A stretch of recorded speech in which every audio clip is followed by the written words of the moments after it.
Welcome back to Metal Heroes Review, episode 44.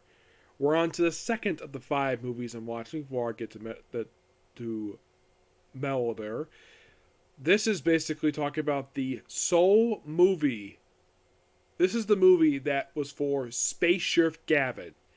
This is basically celebrating his 30th anniversary. That started with basically the Gokaiger vs. Space Sheriff Gavan movie. This is the very next one. This movie is basically has a similar theme they do with a couple other movies that are standalone, focus on characters from previous series, but they're basically their successors. So, movie starts out with our hero, who is not the Gavin from the original series. He doesn't show up halfway through the movie, but I'll get to that. So, we have him and his friend Toka. You have Genki and Toka basically riding on a cart that looks similar to the mattress motorcycle Gavin drives. I'm not kidding about that. We'll get to it. So you have him basically riding in the sidecar. He just kneeling down, looking at the thing, and he's driving, making too many turns. And I'm like, why in the world do we have to have this type of race thing? And apparently the reason why Genki drives like it to impress his childhood friend who appears in this movie. And what is this woman's name?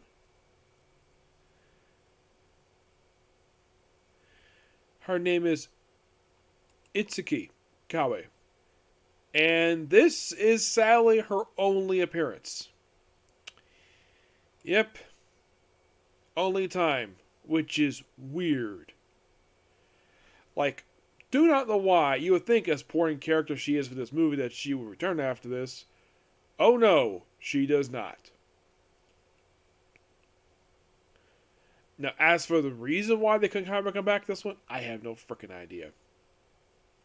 So, they're basically like, oh, the plan is for these. Then, of course, they participate in some kind of space program. They go into space to. It's later revealed that the reason why they go to space because they want to test a theory by their friend Toya. They go to space, and then the ship disappears. Well, actually, the astronauts disappear, but the ship explodes. The space shuttle they're in. And then we see her boss come in.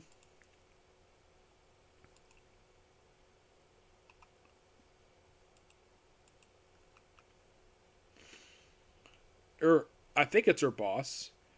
Yeah, their section chief. Section Amantoro. Yeah, he's like touching her. He's like being very inappropriate from him for some reason. I'm not sure why.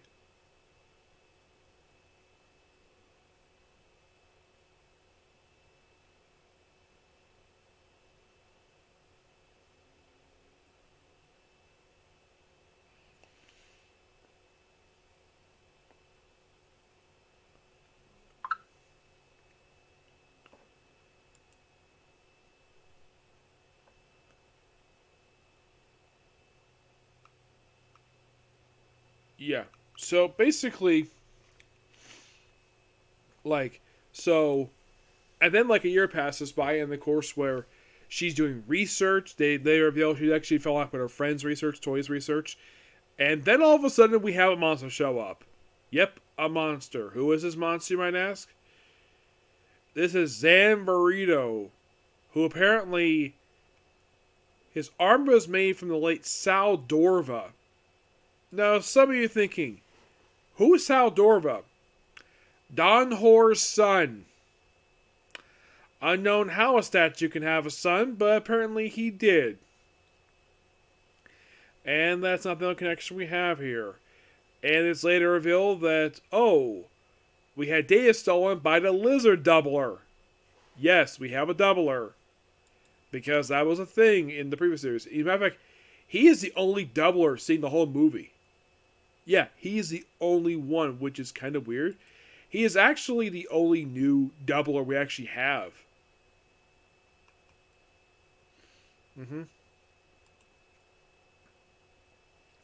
The doubler, if you're curious, or double monster, it is mostly taking two monsters and basically the alien double man and the monster combine them into one, does basically doubler.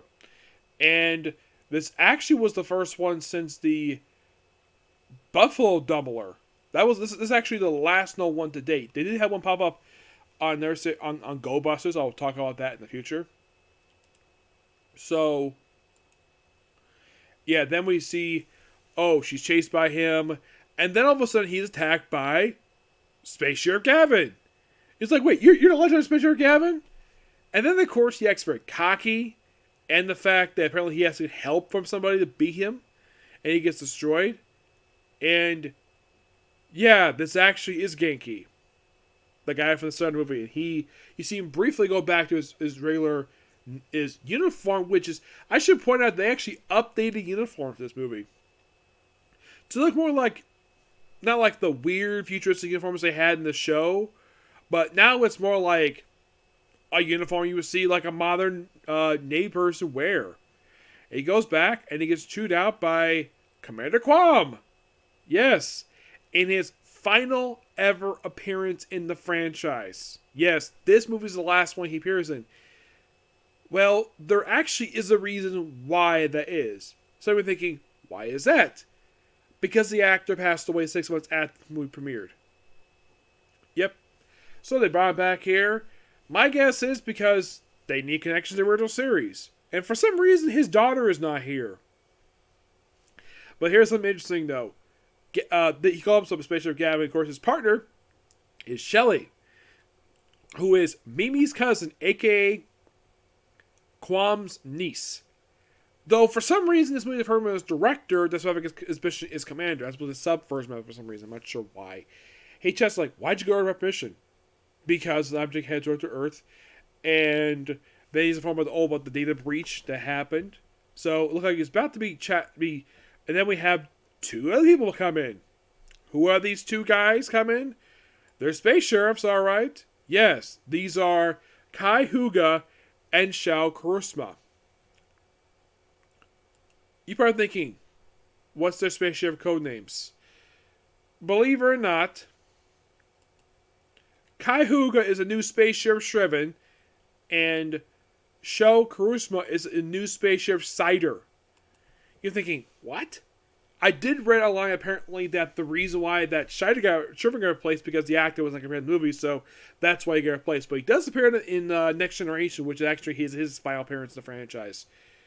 Not because he passed, I think because he retired. So in the case of the other one, why in the world is new Cider? After the last time we saw Cider was actually the final episode of his series. Well, because I mentioned a couple episodes prior, the actor passed away. So that's why they basically made a brand new character. Instead of, changing the actor who plays the character, instead of recasting the character, they just made a completely new character, maybe the next one. As for what happened to the original one, do not know. They, from what I read, it's never delved into what happened to the original one. Maybe I'll get to it when I get to watch the Cider Next Generation movie, because that basically is his movie. Yeah, and what's the purpose of these 2 being here? The reason is to set up their solo movies. That's the only reason why these 2 are here, is to establish, hey, we have these 2 movies coming up, let's basically promote in this movie. Yep, that's literally the reason why they're here. And this is only one of 2 scenes they appear in.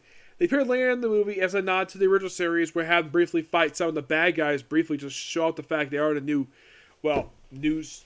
people under the suits. So he's not officially a space sheriff yet. He's not formally recognized as one, but he's allowed to go back to Earth to get one more chance. So then, of course, basically he reveals exactly kind of what happened. He doesn't reveal what happened to Toya. What happened to him basically is not revealed a little bit later. Like, what happened with him is that basically Genki had his hand and then let go. And by the viewer's perspective, that was by accident. Though, what actually happened is this. So, he fell into the wormhole, and then Don Hoare contacts him. You're thinking, wait a minute, Don Hoare, isn't he dead? Didn't Gavan kill him in the final episode of his own solo series? Yep, he did. This is basically his spirit possessing him, making him a brand new character. Yeah, we don't realize actually a little later in the movie. He's actually Brighton. Yep. So, and he's also recruited Witch Kill. who is from the same clan as Witch Kiba. Now, unlike Witch Kiba, who is played by a guy, this one's clearly played by a woman, a very lovely woman at that, played by Shini Hinotomi, who was born in 1982. So at the time this movie came out, she was 30, which means now she's basically 42 now. Must look really good for her age. Yep. Yep. And by the way, she will return after this. Oh, don't worry, she does. Yep. Well, the actress will, not Witch Kill. So,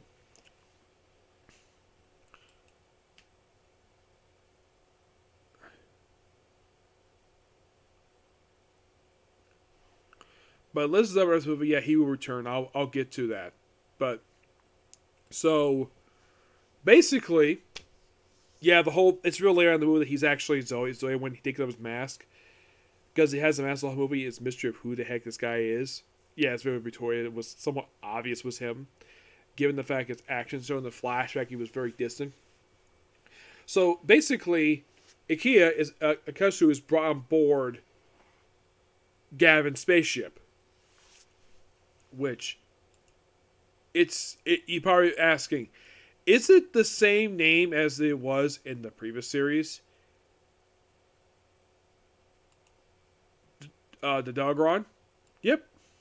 Actually, it's the name of a Type G ship. Yeah. So, Gavan called his grand berth. This is the Degaron. And you might be thinking, does it carry the space dragon? Oh, yes, it does. Mm-hmm.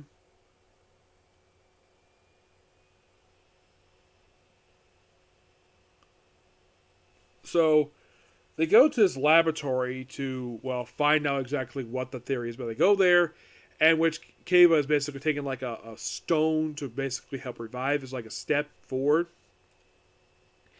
Yes, and then of course they battle. Of course, you have where you might be thinking, can Shelley's from Planet Bird? Does she transform into a bird in this movie? Yes, she does. A little bit more convincing. I gotta say, they actually updated special effects this one compared to the previous series, where it just a bird, a blinding old bird. Here they actually have a CGI transformation to a bird. I at least got a hand. They're like, oh yeah, I can get out myself, no problem. This picture was tied up. And for some reason, the ropes were made CGI for some reason when she was tied up by Witch Kill. So, then of course, basically they go to a different place. Like for a little bit, they go to a place called Point K9.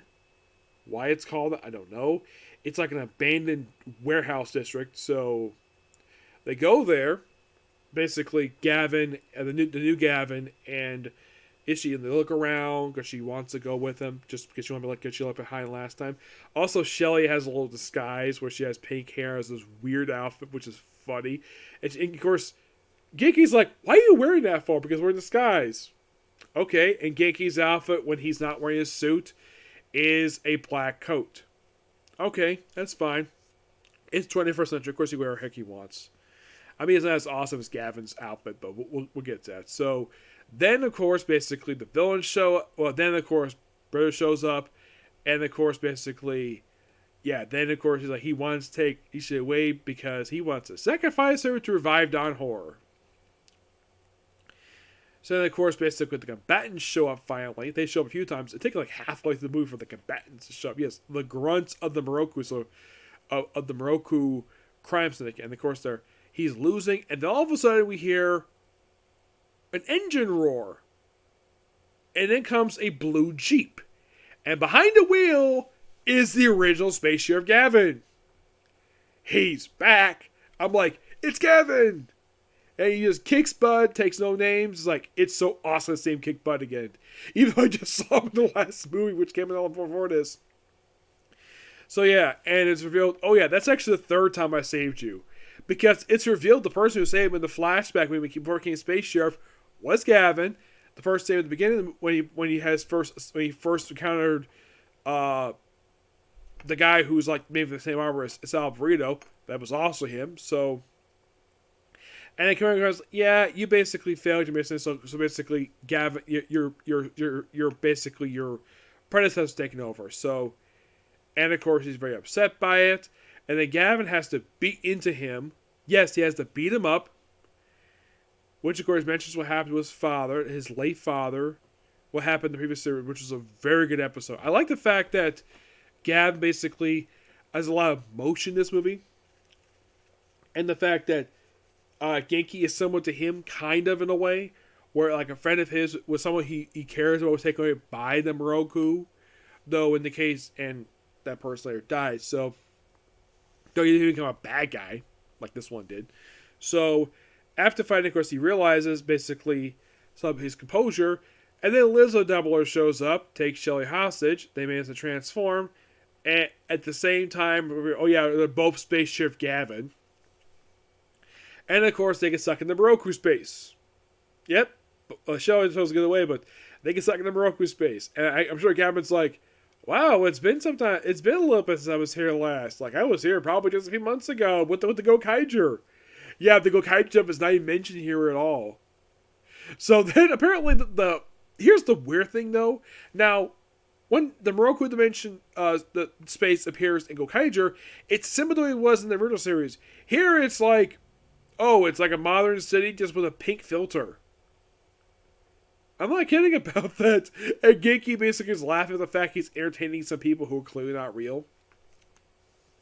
And people, the combatants, which are just guys in riot gear. I'm like, seriously?